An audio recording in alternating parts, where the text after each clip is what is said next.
Hey, good morning. I'm Dr. Steve Stites, Chief Medical Officer here at the University of Kansas Health System. Welcome back to Open Mics with Dr. Stites. I want everybody to stop and take a deep breath. Actually, the first time I want you to blow your air out all the way. Take a deep breath in and exhale.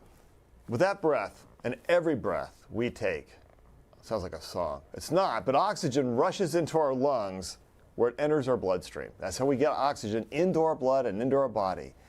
But imagine if you took a deep breath, filling your lungs with oxygen, only the oxygen can't get into the blood, and actually you have a hard time pulling the air even into your lungs because your lungs are way too stiff.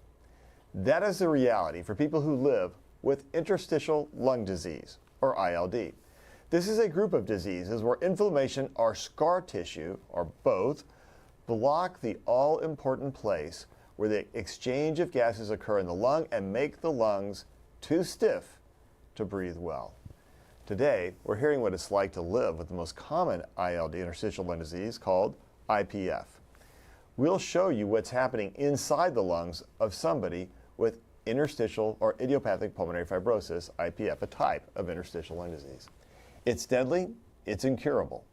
But we'll also discuss how new drugs are helping patients breathe easier and live longer. Joining me today is Dr. Mark Hamblin, a pulmonologist and the director of the health system's I.L.D. and Rare Lung Disease Clinic. He's a bright guy. I've known him for a long time, and despite he looks a lot like Hawkeye, they both have red hair, he's actually a really good doctor. He's not just treating patients with this disease, he's also researching ways to improve detection and therapies. So good morning.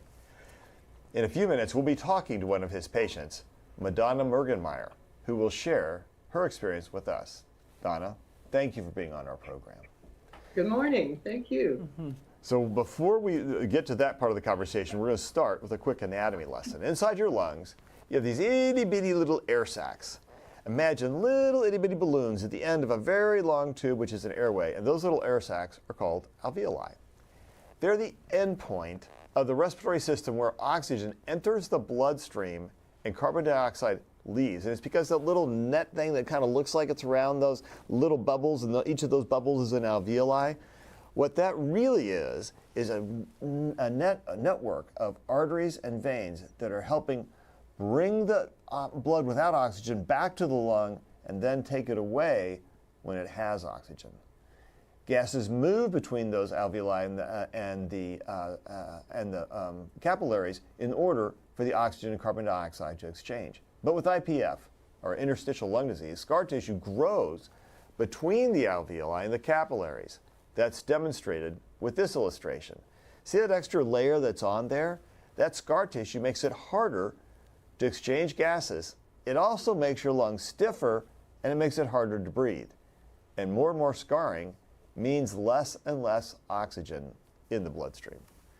So, Dr. Hamlin, how did I do with that explanation? That was a great explanation, to be quite honest. Yeah, not bad. Not Seems bad at like all. You've been a pulmonologist before. Yeah, or we had some help. I don't know. So, what's up with this scar tissue? How come your lungs get so scarred with that? Well, why does it happen? So, in reality, this truthfully ends up being much more of a genetic disease. But it's lifetime of exposures that trigger those underlying genes to promote this scarring process. And there can be a variety of reasons, and it really depends on the underlying genes and the underlying exposures. Some of those gene mutations is hypersecretion in response to different environmental triggers, which can be cigarette smoking from the past, it can be poor air quality, woodworking hobbies, heavy metal or welding types of exposure, solvents, anything that you think of that's probably a bad air quality issue. If you've got the right underlying genetics that would promote fibrosis in response to that over the years, that's generally what happens. So you have this wrong gene, and it's just constantly triggered by the environment, which to me sounds like an excuse to go fly fishing in the Rockies all the time. That's probably not a bad idea unless we're getting some wildfire smoke. Yeah, good point. All right.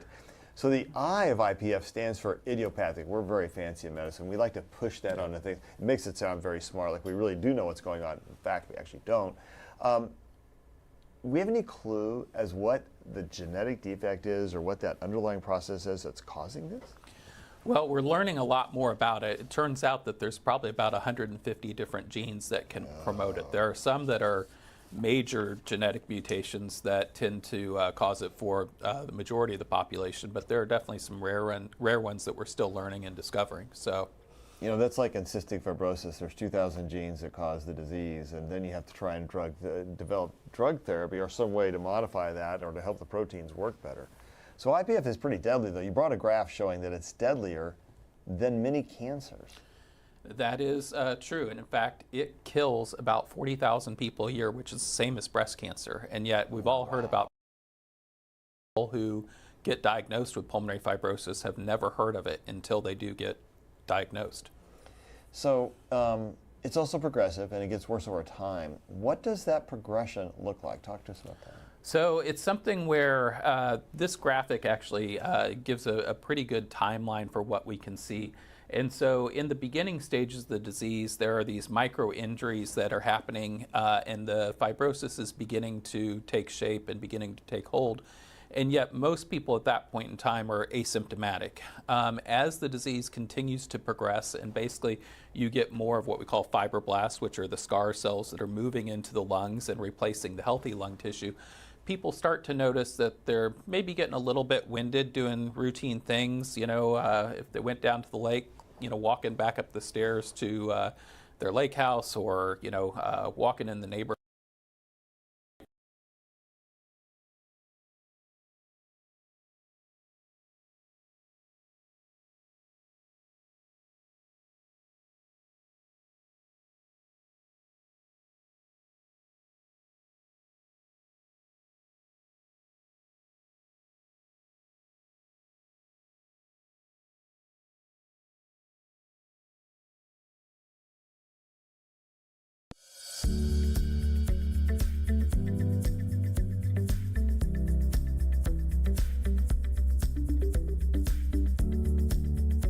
Subscribe to our morning medical update and open mics with Dr. Stites podcasts. Now, everywhere podcasts are available.